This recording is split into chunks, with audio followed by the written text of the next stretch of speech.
Hello everyone and welcome to my CBS Soaps official channel. I hope everyone is having a wonderful day. Before we begin, please hit the subscribe button and give this video a thumbs up. Young and the Restless hint sparks could soon fly between Phyllis Summers and Kane Ashby as both are spiraling and might cling to each other like lifelines. Since nearly everyone in their lives has turned against them, for good reason. We've been promised for quite some time that Phyllis would get a new love interest, and it looks like it's finally happening. With Kane, there's practically no one else in Genoa City left for her. While there's a small chance they could pair her with Roger Howarth's upcoming character, that's likely tied to the noir storyline debuting in LA, so for now, that's off the table. Their previous chemistry on General Hospital as Franco and Nina might have fueled that buzz, but this week's drama keeps things local in Genoa City. This week, Kane is reeling from a brutal exposé that Newman Media ran about Colin Atkinson scamming a dying old woman out of her chateau and fortune. The very funds that built Arabesque. That means Kane's company sits on dirty money.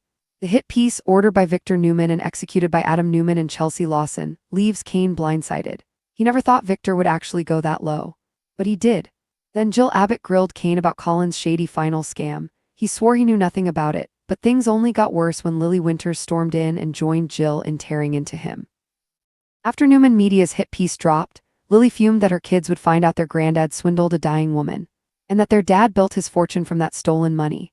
Lily said she doesn't even recognize Kane anymore and told him their kids should walk away from him for good. With Jill urging him to redeem himself and Lily walking out, Chance finally realizes he can't fix this. Heartbroken, he calls Phyllis and tells her he needs to see her right away. It's urgent. Maybe it's revenge. Or maybe it's more. The first person Kane calls after losing everything is Phyllis, which says a lot. Fresh off his takedown by Victor, Adam, and Chelsea, and abandoned by Jill and Lily, Chance turns to the one person who won't judge him, Phyllis. She knows exactly how it feels to lose everything. Phyllis's public humiliation and fallout with her kids, Daniel Romalotti and Summer Newman, left her ostracized. She can relate to Kane's guilt and regret better than anyone. This could mark the beginning of a new chapter for both, one where empathy sparks something deeper. She might comfort him this week, leading to both revenge plans and romance colliding on Young and the Restless. Phyllis and Kane share more than pain. They both grew up in the shadow of corrupt fathers. They know what it's like to bear the weight of someone else's cons, and both are reeling from rejection. Kane from Lily, Phyllis from Nick Newman. For Phyllis, watching Nick's rekindled connection with Sharon Newman stings deeply, reminding her of lost love and what she can't have. That shared heartbreak could bind her and Kane together even more. Phyllis has likely been crushing on Chance for a while, but his devotion to Lily kept him off limits. Now that Lily, done with him, the timing might finally align. Both are broken, both out of options, and both craving connection. And that makes for perfect soap fuel. At first, Phyllis and Kane might connect out of pure emotion, grief, frustration, and need. But their chemistry runs deeper than a one-time escape. They understand each other's pain and mistakes, and that could evolve into something real. Phyllis has always been all in when she commits. And this time, she might prove to Chance that she's not just there for revenge or redemption, but something lasting. Stay tuned to see what happens when Phyllis runs to Chance after his world collapses. This could be the start of a red-hot romance that shakes Genoa City to its core. Friday, October 10, 2025, today on The Young and the Restless. Whispers ripple through Genoa City, the kind of whispers that travel faster than truth. The Newman Media exposé has detonated like a bomb, and its fallout is leaving no one unscathed. In the middle of it all stands Kane Ashby, hollow-eyed, furious, and betrayed. He never thought Victor Newman would sink so low. He knew the man could be ruthless, everyone did, but this was below even Victor's standards. The exposé was vicious, personal, and targeted. It wasn't just about Colin Atkinson's crimes, it was about Kane's soul. The headline read, Ashby Empire Built on Stolen Fortune, the Truth About Arabesque's Dirty Money. Kane had barely slept since it dropped. Reporters hounded him, his investors pulled out, and his family, the one thing he thought would stand by him, turned their backs. At Chancellor Winters, Jill Abbott had stormed into the office, slamming a copy of the article down in front of him. Tell me this isn't true, Kane. Tell me your father didn't fund Arabesque with stolen money. Her tone was ice, hurt, disgust, and disbelief rolled into one. Kane tried to explain, his voice cracking under the weight of his own denial. Mum, I swear to you I didn't know. Colin kept his schemes from me, you know how he was. But Jill wasn't buying it. Her eyes were sharp, wet, angry. How convenient that you didn't know. How convenient that every time Colin pulled another con, you walked away with a profit. The words cut deep. Kane didn't argue, there was no point, because the truth, even if he hadn't participated, was still damning. When Lily Winters walked in, it only got worse. Her face was tight, her fury controlled but palpable. Our kids are old enough to read the news, Kane. Do you want Charlie and Maddie to know their grandfather swindled a dying woman out of her home? That their father built a company on stolen money? Kane couldn't answer. The silence said enough. Lily's disappointment felt heavier than any scandal. You always say you're nothing like him, she whispered, but somehow you keep proving you are. That was the breaking point. She walked out, and Jill followed. By the end of the day, Kane was alone, sitting in his office with a half-empty glass of whiskey, the city lights glinting through the window like 1,000 judging eyes. He replayed Lily's words, Jill's disgust, Victor's smirk in the back of his mind. And then he did something even he didn't expect. He picked up his phone and called Phyllis Summers.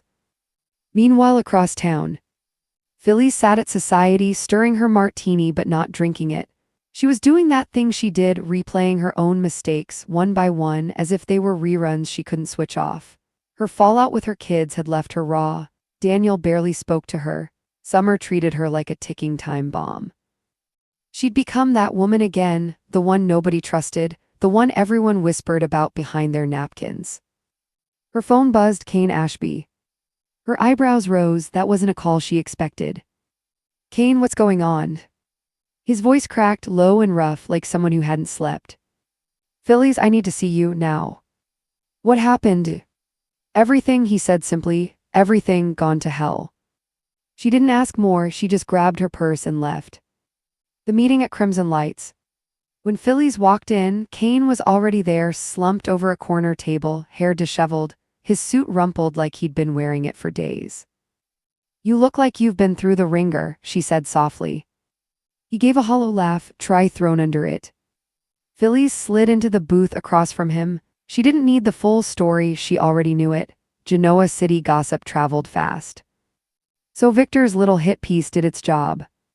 Yeah, Jill's furious, Lily's done, and I've got every investor pulling their money out. They all think I'm a crook.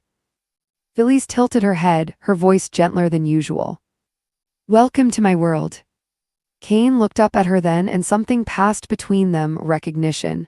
They were two people who had been dragged through the mud, left standing in the wreckage of their reputations. You know, she said, it's funny. You can spend years trying to be better than the people who raised you and still end up in the same mess.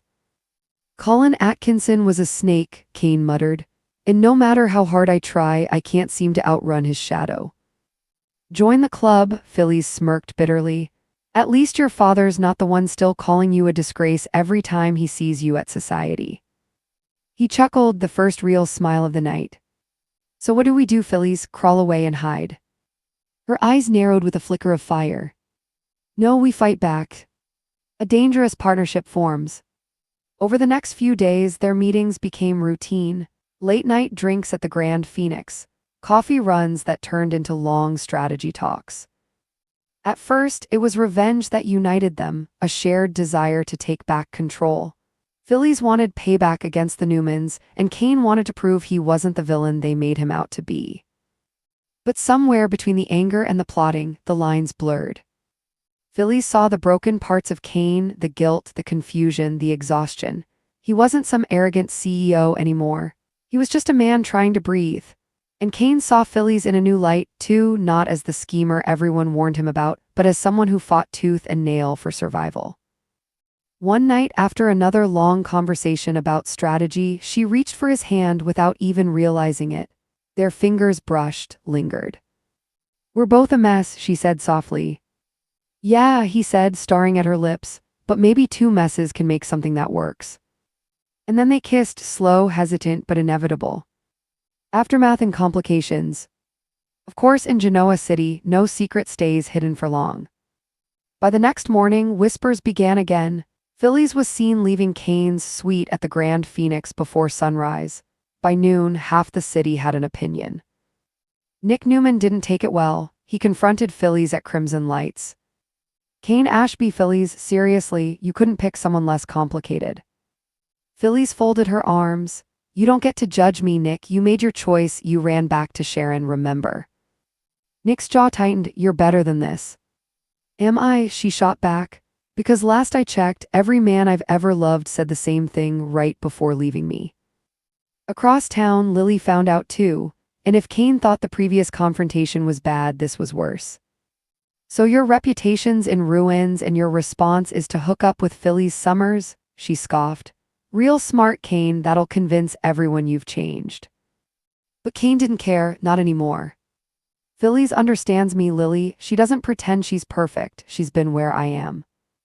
Lily just shook her head and walked away. A shift in power. While the rest of Genoa City gossiped, Phyllis and Kane got to work. Together, they started digging into Victor's tactics, Adam's underhanded deals, and the financial web behind Newman Media's exposé. They weren't just out for revenge anymore, they were uncovering the truth. Late nights turned into early mornings, plans turned into laughter, and laughter turned into something else, something real. Phyllis caught herself smiling again. Kane started believing again. They weren't fixing each other, they were saving each other. The storm ahead. But peace in Genoa City never lasts long. A mysterious envelope arrived at Kane's door. Inside, photos of him and Phyllis together, intimate. Someone was watching them. Phyllis's pulse quickened as she stared at the pictures. Someone's trying to make sure we don't survive this, she whispered. Kane clenched his fists, then they're about to learn who they're dealing with. Their newfound alliance, romantic and dangerous, now had an enemy, and in a town like this, it could be anyone. Next week on The Young and the Restless, Victor learns that Phyllis and Kane are teaming up and vows to end them both. Lily questions whether she ever really knew Kane at all. Nick warns Phyllis she's walking into another disaster, but she won't listen. And Phyllis makes a move that shocks everyone, putting herself squarely against Newman Media once again. Because this time, she's not just fighting for revenge. She's fighting for redemption. For connection. For love. And as the camera pans out over the glittering lights of Genoa City, Phyllis and Kane stand together, bruised, broken, but unbowed. It's the kind of partnership that can either save them or destroy them completely. That's all for the time being. I hope you enjoyed it. I will provide another update as soon as possible. Thanks for watching. If you like this video, so please don't forget to subscribe to my channel and don't miss any updates.